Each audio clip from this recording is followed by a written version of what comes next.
through. This is Independent Librarian Dynamic Sean Kennedy VI. This is episode number 732.653.663.398.36.1. This is a pirate radio broadcast in Queen's English from sometime after now. By listening to this, you should be advised you're violating your listener's license agreements. You could be subject to suspension of your listener's license. You should disconnect now if you've come across this by accident. That's vitally important that you listen to this. If you're the one who turned this off, you're the one who needs it more than anyone. So light your candles, and may serve to protect us all.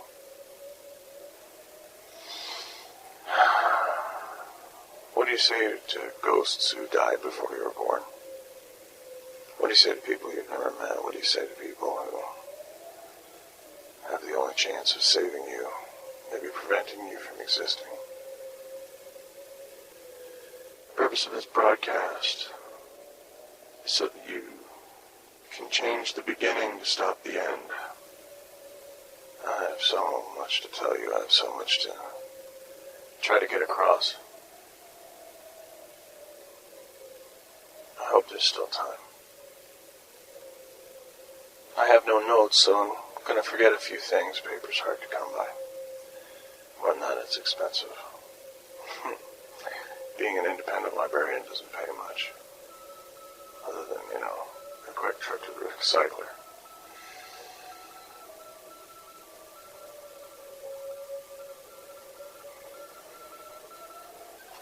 I don't know what time it is right now.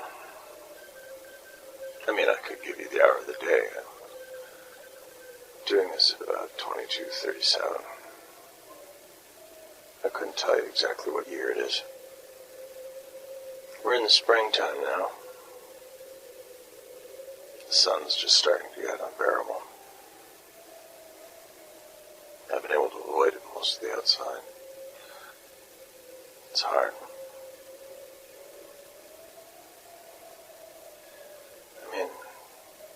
How do I tell you what's going on now?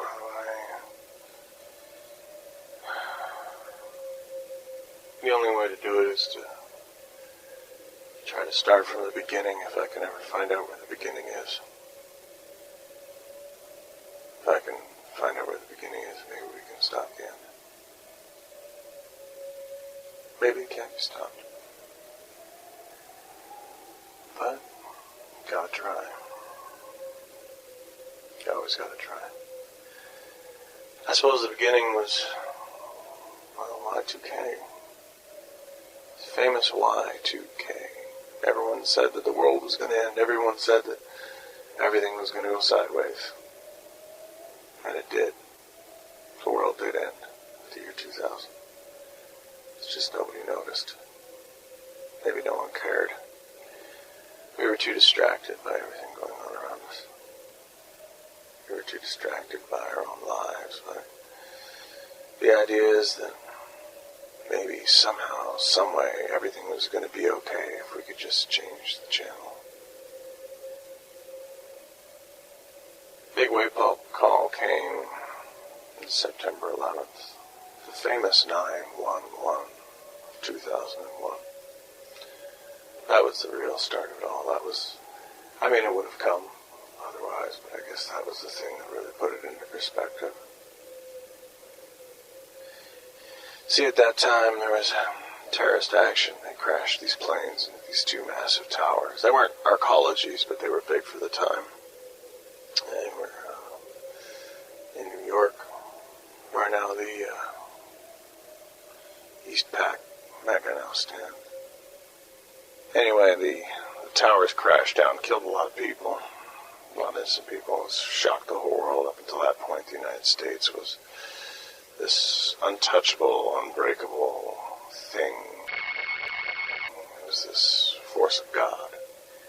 And then all of a sudden, a bunch of terrorists took these multi-billion-dollar pieces of machinery and used them against America. The world went mad. media at that time fanned the fires. Paranoia, it was everywhere. Everything became terrorism. Not like today. It wasn't enforceable. But they were just whipping it up. Everyone was afraid of the terrorists. If you broke the law, you became a terrorist.